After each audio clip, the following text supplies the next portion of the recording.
Hello everyone, it's Rich, DIY Landlord. Today I want to share a real quick tip with you, something I learned a few months ago, and that's how to scan a PDF document with your phone. In this business, you're always doing leases, purchase agreements, all kinds of documents you have to sign, scan, and send to someone else. And if you're like most small businesses, you have a multifunctional device down in your office, and they're horrible, they're slow, the software doesn't work, they jam up all the time.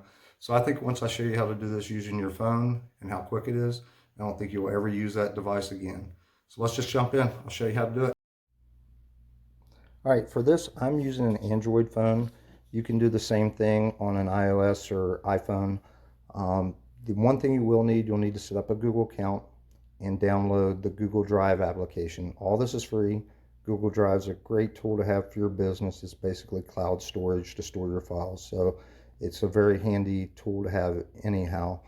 But that's a whole separate video to get into Google Drive. So all you do is open the application, and in the bottom right hand corner, there's a plus button. Hit that plus button and then select the scan button.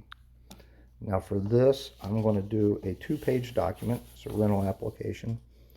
So you don't have to get this in here perfect. It'll automatically crop it for you. So just make sure you capture the whole thing. I'll take a picture of it. I'll say OK. And it automatically cropped it for me. So now to get my second page, if you look in the bottom left-hand corner, there's a plus button. So if I hit the plus button, it'll let me take a picture here of the second page. And notice it's crooked, which is fine.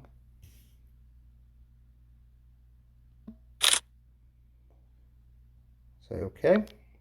It'll automatically crop it. Now if I had several more pages, I could just keep hitting the plus button in the bottom corner and add as many pages as I needed to this. But since I only have 2, I'm going to hit save. And now it asks me to name my document. So I will call this rental app. And then on my account, and then the folder I want to store it in. You can select different folders. Applications is where I want this, so I'll select that. And then I'll hit save. And now when I go to this folder, it'll have my application that I just scanned in there. And now I'm able to just click on it, open it up, or I can hit this and share it with other people. So that's it. That's how simple this is to use. I swear I can scan this faster, and I open up the application for my multifunctional device. So I hope you found this useful. If you have any questions, please leave them in the comments below, and thanks for watching.